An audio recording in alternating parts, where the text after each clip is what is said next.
I'm going to solve a problem about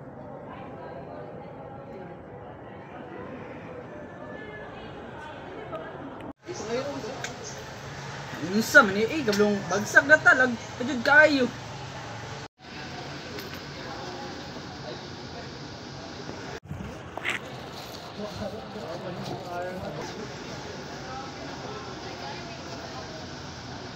Malasa kayo, pajud kayo.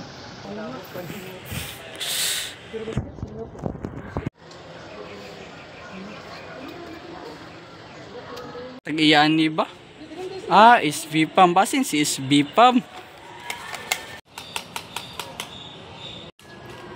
Oh! Genius! Kinsa man ka? Ako, si Genie Mechanics. Ako ang genie ng mechanics. Kaya na ko tubagon tanan nimong mga pangutana o problema nga about sa mechanics. Grabe yan, sire daw na Ako nang ansiran. Pero na ako'y tulo ka wishes sa imo mo. Ha? Unsa man nga wishes? Bond paper, ballpen, o calcue. Ora manday na daro. Salamat bond paper.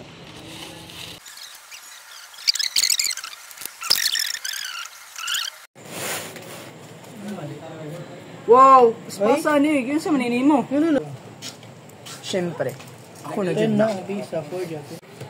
Pwede pa ka-explain? Pinuiba lang po na kugma. Sure! Alay dere. Kaya tudloan ka. So based sa instruction, draw the shear and moment diagram, then determine the moment at x equals 2 meters.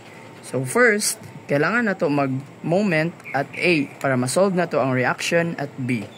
So moment at A, summation of moment at A must be equal to 0. So negative 15 times 2 minus 10 times 4 times the distance 6 since 2 plus 2 plus katunga sa 4 which is 2 plus RB or reaction at B multiplied by 8. So pag ato na siyang isolve, naman kay calcu, masolve na nimo. RB or reaction at B is equal to 33.875 kilonewtons. So to solve for RA, summation of all forces in Y must be equal to 0. So negative 15 minus 10 times 4 plus 33.875 plus the reaction at A must be equal to 0. So basic equation, the reaction at A is equals to 21.125 kilonewton. So diri na din ta sa tuwang shear and moment diagram. So first is the shear diagram or the V diagram. Okay. So sa V diagram or sa shear diagram, start ta diri sa 0, nisaka ta og 21.125 which is the reaction at A. Since walay lain forces diri sa beam nato, so linear na siya, straight lang. Then mobaba tag 15, 21.125 minus 15 is equal to 16.125. Then since wala na pa reaction, straight ra gyapon ta. So gikan dayon dire, 10 times 4 is 40. 16.125 minus 40 is equal to negative 33.875, which sakto siya sa tong reaction at B. So pagsaka na to, 0 siya. So correct na ang ato ang V diagram or shear diagram. Next is ato ang M diagram or the moment diagram. Start gyapon ta sa 0. So ang area ani atong isolve, 21.125 times 2 is equal to 42.250 or 42.25. So since linear man ni dire, pag abot dire may mo siyang triangle. Okay? Triangle. So na natay 42.250 dire. So gikan dayon dire mag-add ta sa area ani which is 16.125 times 2. So 16.125 times 2 is 32.250. So 32.250 times 42.250 is 74.5.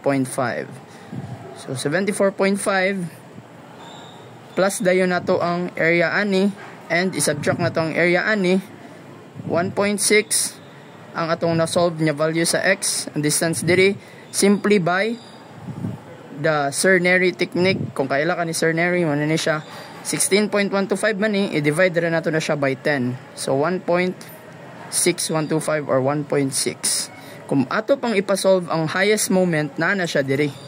Pero since wala man siya gipangayo sa problem, so dili na, pwede na nato na siya i-close diretso, or kung gusto ka 1.6 na siya times 16.125 divided by 2, mo na rin na siya itong highest moment. Then ang nabilin diri 33.875 multiplied na to sa 2.4, which is ang distance dire, since 4 man dapat ni, divide in sa 2, para to din na siyang i-subtract sa highest point dire, may equal yun na siya to 0. Okay, so done na ta sa ato ang shear and moment diagram yung gipangayo. Diri na rin ta sa determine the moment at x equals 2 meters. So at x equals 2 meters, diri ato rin siyang subayon. Ang moment ato is 42.250 kilonewton times meter. Goods. Wow, yung ana ra di ka sa yun. Salamat kay ha. No problem. Good luck sa mo ang removal ugma. Ako naman to siya. Bahala na to yun, napakoy removal.